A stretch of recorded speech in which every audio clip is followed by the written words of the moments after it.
it's very possible, but I think it gets harder the more time that passes in terms of being in the league, because people know how you operate. They know they have start to have get a better idea of how to stop you. Because City with a 6'4" striker is a different look for most teams that played against him for the last 6, 7 years under Guardiola. So in time, you'll have to figure that out. But then also one of the great stabilities, as we've seen from the real greats of the game, is availability. I think one of the only issues with Erling is, people say historically he's had a few niggling injuries and the like. But if you really want to break all those records, then you have to be available and you have to be clinical. Because I think earlier in the year, someone mentioned to me, "Oh, do you think he'll ever break Lionel Messi's goal-scoring record for a calendar year?" I said, "Oh, what was it?" They said 91 goals.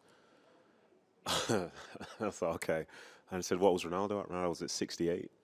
So you're thinking, okay, so that's different.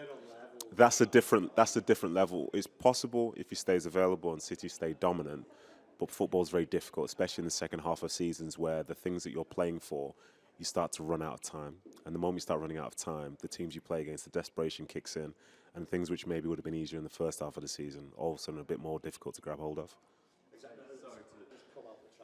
Yeah, do you know what? They have, and Erling Haaland has as well. There are going to be so many more eyes on him because he was one of the biggest players in world football. Not necessarily just in the Premier League, but he was an exciting talent who was going to bring eyeballs. So you think, how would he integrate with that system, which they've kind of done so well across the last 2 years without a main striker being there? And he's been exceptional. But I have to give credit to Arsenal. I think Arsenal have been incredible. They've dropped 5 points to this moment.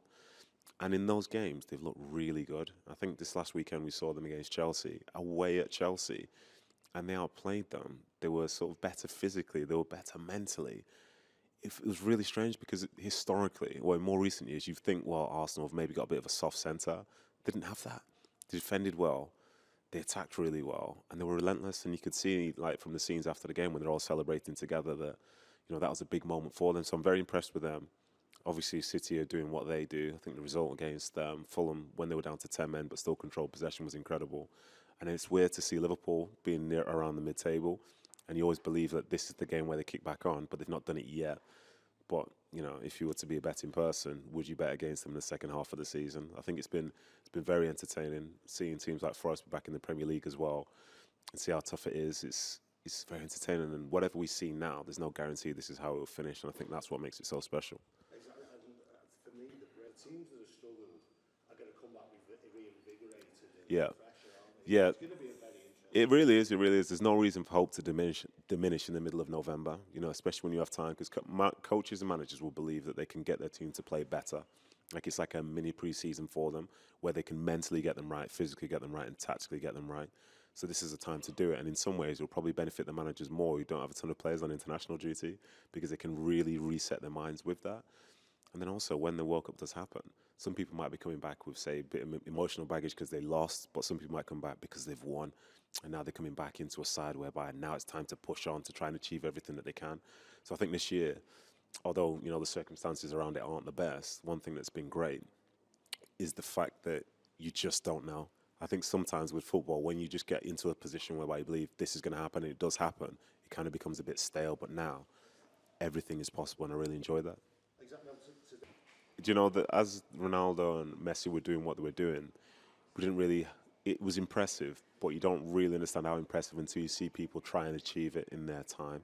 Ronaldo was finishing second top scorer in La Liga with like 40 something goals. The standard that those two set, it's out of this world. And if that's the bar, then no one will ever be good. But people can still be just as effective and win the same things that those two players were winning and have the same sort of impact that they had within their teams back then as well. And I think for Haaland, that's going to be the objective, because I think he's very open about saying that in his career he wants to win trophies and he wants to win things like the Ballon d'Or.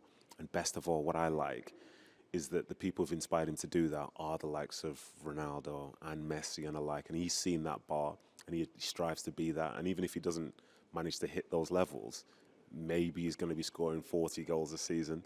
Which is a phenomenal. Well, yeah, it's incredible. And each one of those goals, The immortals of Ronaldo and Messi just created history.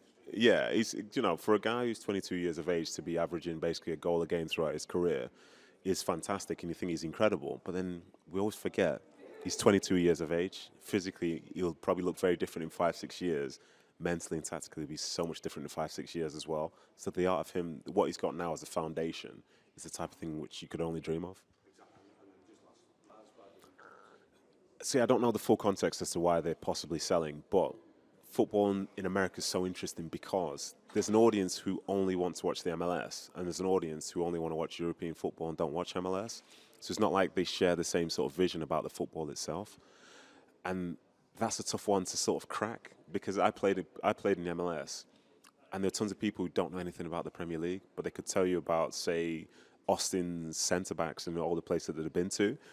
So it's just a case of like, just almost like pick your poison. What do you like? And for them, that group being in charge of Liverpool's brought eyes. It's brought LeBron James as part of the ownership group and all that stuff. But at the end of the day, it's Liverpool. It's one of the best supported clubs in the whole world. So they didn't necessarily need to have that ownership group to be sort of broad on that side. So football in America is very different. It's not the most important sport. It likely never will be. And for the way that it works, I can't see it changing regardless of whoever's in charge. Like the fantasy about saying Wrexham and stuff like that, that'll quickly disappear the moment it's no longer available to be streamed on a week-to-week basis. So I think it's ultimately just two different products. But, hopefully when people watch it, they get it. But having played over there, one thing that blows their mind is the fact you have no timeouts, the fact you can play continuously for 45 minutes. And when things are so fundamentally different, like, how do you convince someone it's worth watching?